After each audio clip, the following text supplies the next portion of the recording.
Fagulhas da Paraxá, com Marie Batiá. Nesta nossa nova série estaremos trazendo comentários pontuais, mas como brasas vivas, para cada aliado da Paraxá. A Paraxá Toldot começa em Gênesis 25, verso 19, e significa gerações. E no hebraico nós lemos Vaeler Toldot Itzar. E é bom que nós saibamos que a primeira vez que esta palavra acontece nas Escrituras é em Gênesis 2:4, quando nos é comunicado sobre as gerações, as Toldot, dos céus e da terra quando foram criados. E quando foram criados é a palavra Berribaram, onde os sábios entendem que é em Avraham, como uma profecia oculta. Nesta primeira ocorrência em Gênesis 2, a palavra Toldot é escrita com 2 vaves. E o nosso Messias, Yeshua, nos avisou no seu Sermão da Montanha, em Mateus 5, que nenhum tracinho ou pontinho passaria das Escrituras até céus e terras passassem. Então, toda diferença na escrita é relevante e comunica algo. Na primeira vez que lemos a palavra Toldot, gerações, nós a lemos com 2 vaves. O vav é a 6ª letra e é um conector. E esta palavra ela começa e termina com a letra Tav. O Tav é um desenho de um sinal, marca ou cruz. E se nós lermos o vav como uma conexão, o que nós temos no meio é um Lamed Dalet, o cajado e a porta. Ou seja, o sinal que conecta o cajado à porta. O cajado fala de autoridade, a porta é o próprio Mashiach, a porta das ovelhas, lembra? Lá no Evangelho de João. Mas aqui, em Gênesis, capítulo 25, no verso 19, na porção Toldot, gerações de Itzak, nós temos apenas o primeiro vav. Após a queda do homem, de algum modo, houve uma desconexão. E esta palavra só volta a aparecer de modo perfeito lá nas gerações de Ruth, quando nos é indicado a descendência que seria do rei Davi, por Ruth e Pérez, seu filho.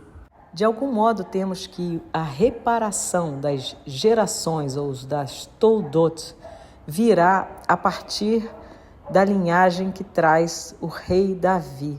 E nós lemos logo no início da porção que Rebeca era estéril e Itzak intercede a Yod-Heh-Vav-Heh por sua esposa por 20 anos, até que ela concebe. Mas ao ficar bastante intrigada com relação à luta que havia no seu ventre, ela pergunta ao Eterno e obtém a resposta que 2 nações haviam em seu ventre. 2 tipos de goim, povo, sendo que um seria mais forte que o outro e o mais velho serviria ao mais novo. E no verso 25 nós lemos que o primeiro saiu ruivo. A palavra em hebraico é Admoni, que tem a palavra Edom, relativo a Adma, terra, vermelho. E este vermelho, todo cabeludo, como uma veste de pelo, aparentemente nasce pronto, como uma criança já bem formada, e recebe o nome de Esav. No verso 26 nós lemos que depois dele veio seu irmão, na verdade gêmeo. Sua mão o segurou no calcanhar, Ekev, de Esaú. O seu nome foi chamado Yaakov. Yaakov significa o que segue, porque esse é o sentido também de calcanhar, o que vem em seguida. No verso 27 nós lemos que os meninos cresceram e Esav era um caçador habilidoso, um homem do campo. E Yaakov era um homem Tam. Tam significa íntegro, puro, completo. Na verdade, Yaakov não era visivelmente completo, mas ele era interiormente completo e ele habitava em tendas. Mas no final da porção nos é dito que Isaac já estava velho e com os olhos escurecidos. E pede ao seu filho favorito, Esav, para lhe trazer uma caça e preparar uma comida para que pudesse abençoá-lo. Rivka, a mãe, ouve e, conhecedora da profecia, faz com que Yaakov se vista com as vestes de Esav.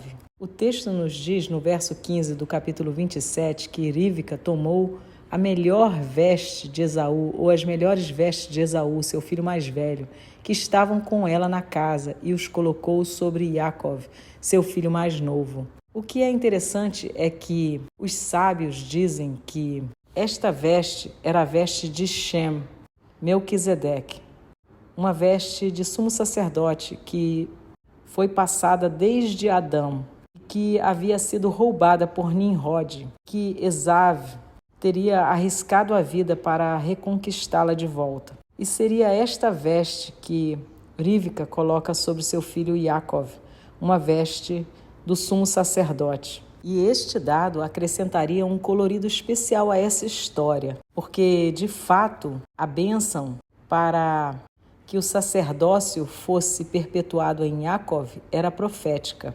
E quando Isaac apalpa Yaakov vestido como Esaú, no verso 22 do capítulo 27, nós lemos que Yaakov se aproxima de Isaac, seu pai, e ele o sentiu e disse: a voz é a voz de Yaakov, mas as mãos são as mãos de Esav. E de um modo análogo como Yosef no Egito não é reconhecido por seus irmãos e evita abrir sua boca usando um intérprete para que seus irmãos não o reconheçam pela voz, aqui o suposto engano se dá por uma aparência, mas a voz é sincera, reta. E alguns enxergam aqui um paralelo com Mashiach ben Yosef, retratado pelo cristianismo como alguém sem Torá, com vestes de Esav, mas cuja voz, tudo o que ensina, está totalmente de acordo com a Torá, como a voz de Yaakov. Havendo então para alguns aqui neste episódio uma sombra profética do Yeshua, que não seria reconhecido pelos seus, por estar trajado com vestes de Esav. Mas e Davi nessa história? Nós lemos em 1 Samuel 16, no verso 12, quando Deus manda Samuel ungir um novo rei, indo à casa de Jessé, após dizer ao pai que nenhum daqueles filhos seria o escolhido por Deus, Jessé e Shai manda buscar Davi do campo onde ele se encontrava. E o verso 12 diz assim: e ele mandou buscá-lo e o trouxeram para dentro. Ora, ele era ruivo, vermelho, admoni. Interessante, vermelho como Esav. Mas o texto não para aí, diz que ao mesmo tempo de formosa aparência, agradável de se olhar, ele tinha bons olhos. E Yod-Heh-Vav-Heh disse: levanta e unge-o, pois este é ele. E nós temos então, como que em uma outra testemunha, que Davi, um tipo do Mashiach, unia as características de vermelho com um olhar tenro, doce, verdadeiro. E aqui nós temos um link em alguém que é vermelho, mas sempre está pronto para fazer techuvá, sendo o coração puro como o de Yaakov e a aparência como de Esav. Interessante que, quando nós pensamos no tabernáculo caído de Davi, que é a profecia sobre a união das 12 tribos sob o Mashiach ben David, de alguma forma nós podemos pensar também em irmãos que não mais se odeiam. As letras que compõem o nome Esav também são as letras do nome Yeshua, acrescidos de Yud na frente. É a letra mais espiritual que está no nome Israel, no tetragrama. Yeshua começa com Yud. Esav com Yud poderia ser também o ruivo Davi com olhos generosos e puros. Um desenho do nosso Mashiach. E Yeshua, em João 5,46, diz para examinarmos as Escrituras, pois elas testificam dele.